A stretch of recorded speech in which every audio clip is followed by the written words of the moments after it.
जय सिया राम।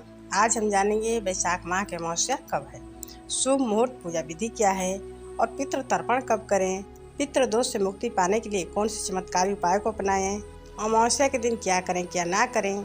साथ ही ये भी जानेंगे कि वैशाख माह में सुनी जाने वाली कहानी। तो वीडियो के अंत तक बने रहें। चलिए वीडियो को शुरू करते हैं। वैशाख माह भगवान विष्णु को अति प्रिय है। इस दौरान की जाने वाली पूजा से लेकर उपाय तक सभी चीज़ों का खास महत्व माना जाता है। वैशाख माह में माँ लक्ष्मी जी की भी पूजा करना अत्यधिक शुभ माना जाता है और इसके अलावा इस माह में आने वाली अमावस्या का भी अलग ही महत्व होता है। अमावस्या बहुत ही महत्वपूर्ण मानी जाती है क्योंकि इस दिन पितृदोष से मुक्ति पाने के लिए उचित समय माना जाता है और इस दिन हो सके तो जरूरतमंदों को दान भी दिया जाता है। साथ ही गंगा स्नान करने से शुभ फलों की प्राप्ति होती है।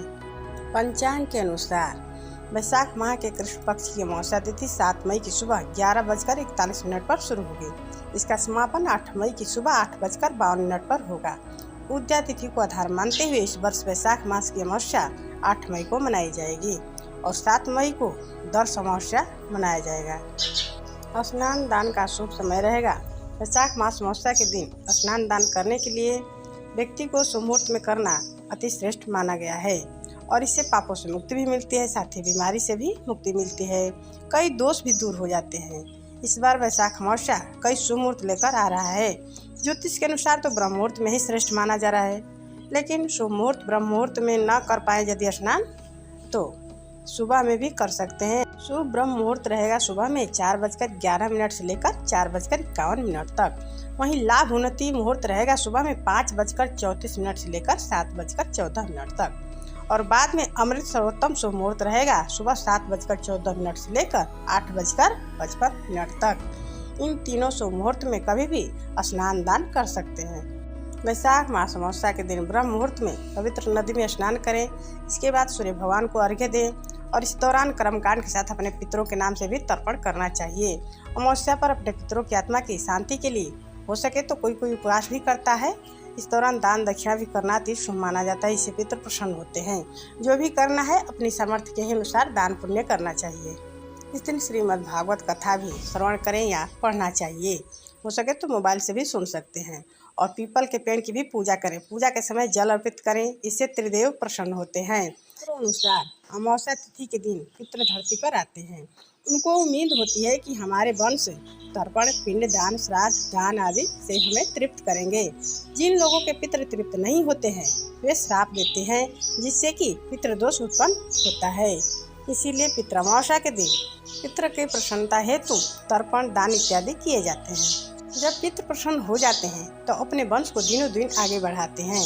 कहते हैं कि देव नाराज हो जाते हैं तो बात बन जाती है, लेकिन पितृ नाराज होते हैं तो वंश वृद्धि अनेकों घटनाएं होने लगती हैं, यानी वंश वृद्धि रुक जाती है। वैशाख मास के अमावस्या के दिन जल का दान भी जरूर करना चाहिए। कहते हैं कि जल दान करने से पितृलोक में जो जल की कमी होती है वो पूरी हो जाती है।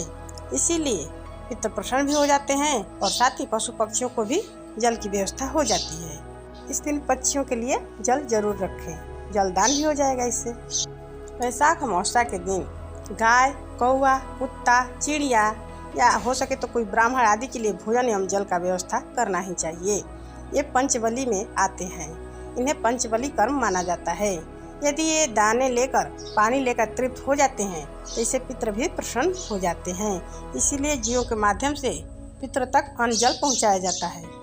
वैशाख अमावस्या के दिन पितृ तर्पण नहीं कर पाते हैं तो इस दिन श्रीमद् भागवत कथा ही सुननी चाहिए।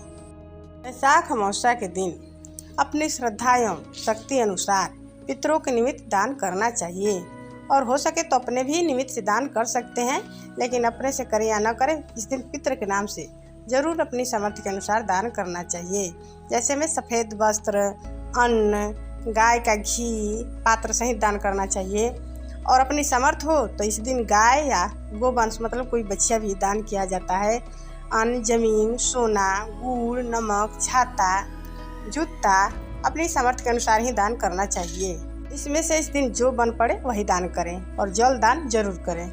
अब जान लेते हैं वैशाख मास की सुनी जाने वाली कहानी। बोलिए विष्णु भगवान की जय, वैशाख महात्म्य की जय। किसी गांव में एक कुम्हार दंपति रहते थे। और उनके पास एक गधा भी था।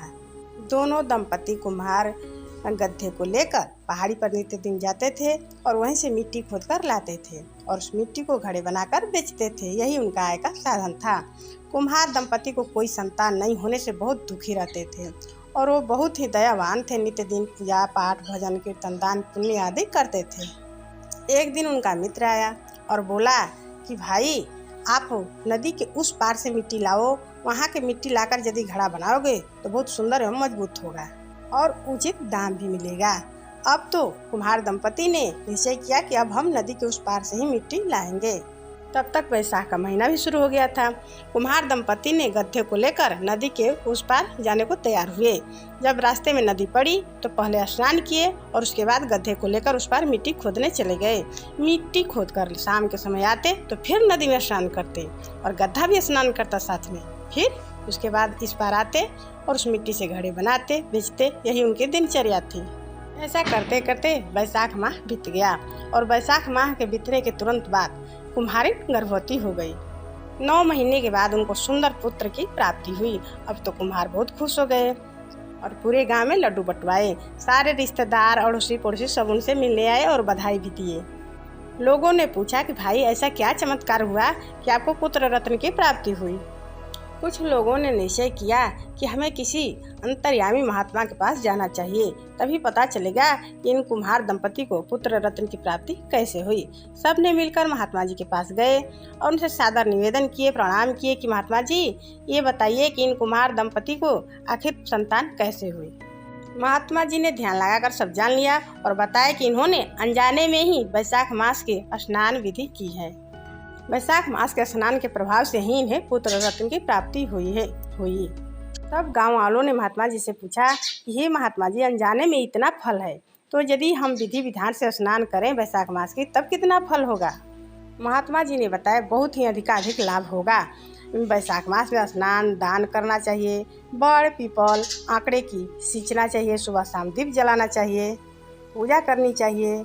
वैशाख मास कथा महात्म्य पढ़ने चाहिए, कहानी भी सुनने चाहिए। महात्मा जी इतना समझा ही रहे थे तभी उनके सामने गधे की मृत्यु हो गई और ऊपर से यानी स्वर्ग से एक दिव्य विमान आया और गधे ने भी दिव्य देह धारण करके उस विमान में चढ़कर स्वर्ग को चला गया। कुम्हार दंपति ने बोले कि गधा भी हमारे साथ स्नान किया, आप लोग खुद ही चमत्कार को देखें। अब तो गांव वालों को और भी विश्वास हो गया। पूरे गांव के लोग मिलकर निश्चय किए कि अब हम सभी लोग वैशाख मास में स्नान दान जरूर करेंगे। सभी लोगों ने महात्मा जी से वैशाख स्नान विधि नियम सब पूछे और महात्मा जी ने बताया कि कैसे स्नान करें, कैसे दान करें, कैसे पीपल बड़ आंकड़े की सींचकर पूजा करें, दीपदान करें, कथा महात्म्य कहानी सब पढ़ें, भगवान विष्णु के मंत्रों का भी जप करें। वैशाख महात्म्य बताकर महात्मा जी अपने आश्रम को लौट गए। हे विष्णु भगवान, जिस तरह से कुमार दंपति के मन के मनोरथ को पूर्ण किए उसी तरह से हम सभी भक्तगण के भी मन के मनोरथ को पूर्ण करें। जो वैशाख मास की कहानी कथा महात्म्य सुने पढ़े एवं स्नान दान करें उनके हर इच्छा को पूर्ति करें, क्योंकि वैशाख मास की कहानी सुनने से निसंतान को संतान प्राप्ति होती है, निर्धन को धन की प्राप्ति होती है, यानी जिसके जो भी इच्छा हो सब पूरी हो जाती है। आज के लिए बस इतना ही। अगले वीडियो में फिर कोई नई जानकारी के साथ उपस्थित होंगे। तब तक के लिए जय श्री राम, धन्यवाद। प्लीज लाइक शेयर सब्सक्राइब जरूर करें।